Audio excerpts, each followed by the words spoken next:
Scaredy-cat, Splat by Rob Scotton. "Mum," cried Splat, "there's a scary spider on my jack-o'-lantern.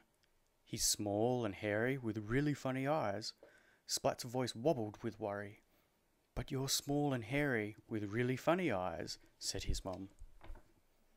Splat thought for a moment. "But I haven't got 8 legs," he replied.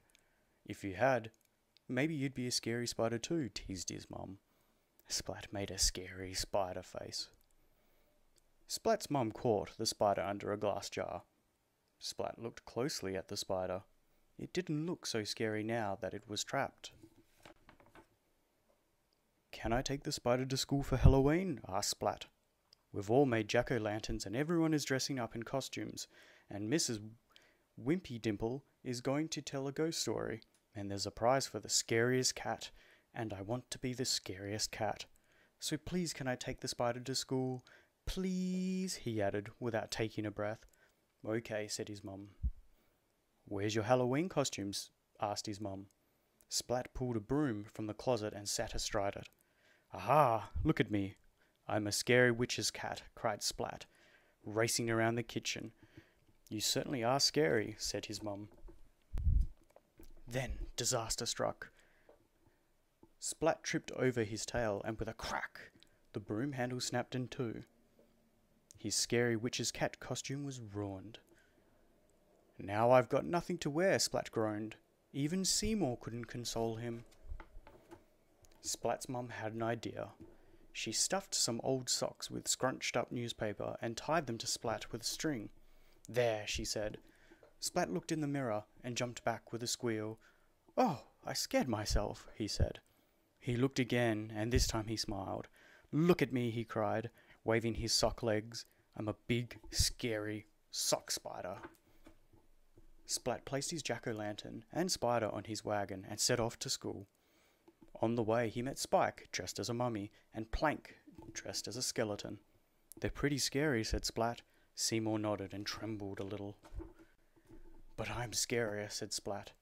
Splat made his scariest spider face and growled.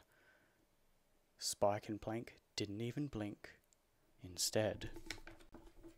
"Boo!" cried Spike. "Boo!" cried Plank. Splat yelped and jumped high in the air and landed in a heap. "Aw," Splat sighed. "Spike and Plank are both scarier than me." Seymour nodded and trembled a little bit more. "I'll never win the prize for scariest cat," Splat said. The sock spider, the skeleton, and the mummy continued on their way to school. In class, everyone showed their jack-o'-lanterns. Splat's jack-o'-lantern made everyone laugh. "Aw," Splat sighed.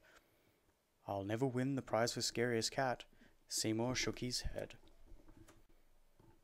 Everyone placed flashlights in their jack-o'-lanterns, and Miss Wimpy Dimple turned down the lights and whispered in her best ghost story voice. "In the dark, dark woods there's a dark, dark house. In the dark, dark house there's a dark, dark room. In the dark, dark room there's a dark, dark box. And in the dark, dark box there's a ghost!"